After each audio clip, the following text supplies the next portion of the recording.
मित्रांनो बघा मुंडी आणली. मुंडी आज मुंडी बनवायचं चालू आहे. स्पेशल मुंडी आहे आज. का मुंडी का इथं मुंडी आणली, स्वच्छ धुवून घेतली. का हा बकऱ्याचा मेंदू आहे, मुंडीतला मेंदू बघा. का स्पेशल मुंडी बनवायचं चालू आहे. का ही स्पेशल आपण स्वतः बनवायला लागलेलो आहे. काही सुद्धा अडचण नाही, आपल्याला जमतंय बनवायला.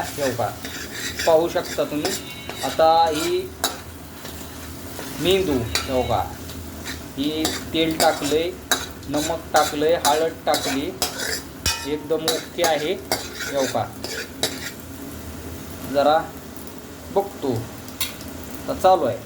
आता ही मुंडी आहे. ही मुंडीचा रस्सा बनवायचा आहे. मस्तपैकी एक नंबर रस्सा बनवणार आहे मी.